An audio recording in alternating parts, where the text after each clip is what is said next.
In the beginning was the word. Scientists put people inside brain scanners and showed them photographs of angry, frightened, distressed faces. Faces designed to trigger a stress response. Then they asked the participants to do one simple thing: name what they saw. The person looks angry, that person looks scared, just name it. And the alarm center in the brain switched off. Not dimmed, not gradually calmed down, but switched off by a single word. What was the science behind this? This is Matthew Lieberman's research out of UCLA. He was a neuroscientist.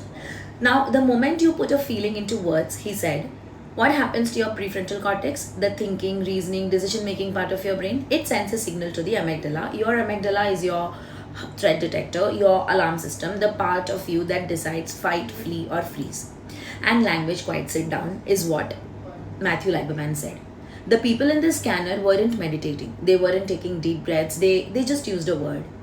Researchers call this affect labeling, or more precisely, implicit emotion regulation. It works whether you believe it or not. It is not a technique, it is a property of the language itself. Language doesn't describe what's already regulated. Language is the regulation. The ancient idea behind this. Now, here's the thing, this isn't actually new. 2,500 years ago, Heraclitus wrote, all things come to pass in accordance with the logos, the word, the ordering principle of the cosmos. The Stoics built a philosophy around it, and the Gospel of John opens with one of the most arresting lines and one of the most arresting lines of all of Western literature. In the beginning was the word. Philosophers, theologians, mystics, across thousands of years and dozens of cultures, human beings kept believing in the same thing. What is unnamed is chaos, and what is named can be worked with. Now we have brain scans that show exactly the same. And why? My story. I want to tell you something personal.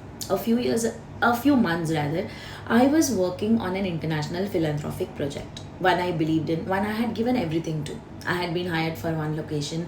I ended up working across three: Kalyan, Kharghar, Mumra, covering roles that went far beyond my job description: teaching, mobilizing, conducting seminars, closing admissions. 90 days in the place, and I was originally hired for still hadn't happened. And one day, in the middle of all of this, my project manager looked at me and said one word: immature. That was it. One word. I didn't respond. I didn't ask what she meant. I went quiet. I retreated inside, and eventually I resigned. From a project I loved, from students who needed me, from a team that together was genuinely doing something remarkable. What happened next tells you everything about the cost of unnamed emotion. My mobilizer had to leave. My center manager, a receptive, reasonably capable person who valued the work, was got into things and was eventually asked to leave too. The project that had been one of the first to actually launch fell apart, and I carried the guilt of that for a long time. The feeling that I had let my students down, that maybe I had caused my anger, uh, you know, to cause manager to lose his post, and I had walked away from an opportunity to grow from associate to someone who could lead, simply because one word had triggered me and I had no language to respond with, and I stopped trusting people around. My amygdala fired, the prefrontal cortex went offline, and I did exactly what Lieberman said we would do. I fought, I fled, and I fled, and I froze, and I left. What I know now, recently I did something I should have done long back. I recreated this moment in a classroom. I asked one of my students to play the project manager, and I played myself and it. And he said it. You are immature. And this time, instead of going silent, I responded with Lieberman's logic. I looked into his eyes and I said, I understand you must have said that after a lot of deliberation. What I want to understand is what makes you say so.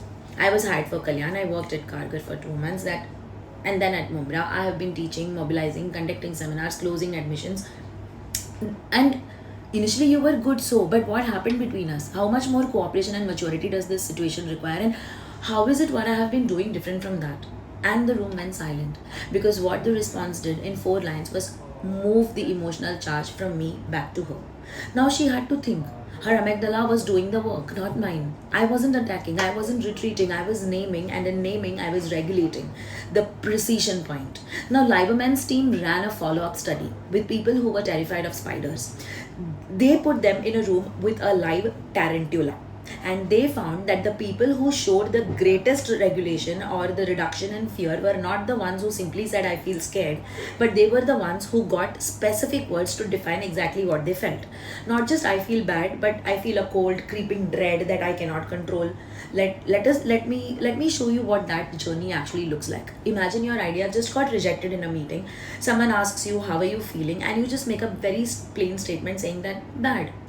Now, that is where most people stop. But let's go one step further. Bad, how? Embarrassed, I think. Embarrassed because? Because I worked on this for weeks and it felt like nobody even considered it, like properly. Like my experience doesn't count. Underestimated, dismissed. That. Right there. Those two words just did something in your brain that the word bad never could or can do, possibly, because it was specific, precise. This specificity is the medicine. Vague words produce vague regulation. Precise words would produce precise regulation and calm in yourself and with the person you are communicating with. Deep breathing versus affect labeling. Now, some of you might think that this is useful, but honestly, when I am stressed, I take a few deep breaths and I feel better. Isn't that the same thing? Yes and no, both.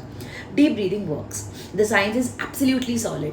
When you breathe slowly and deliberately, you activate your parasympathetic nervous system, your vague nerves, your vagus nerve. It sends a signal. The heart rate slows down, cortisol drops, and the amygdala calms down. It is one of the most powerful self regulation tools we have.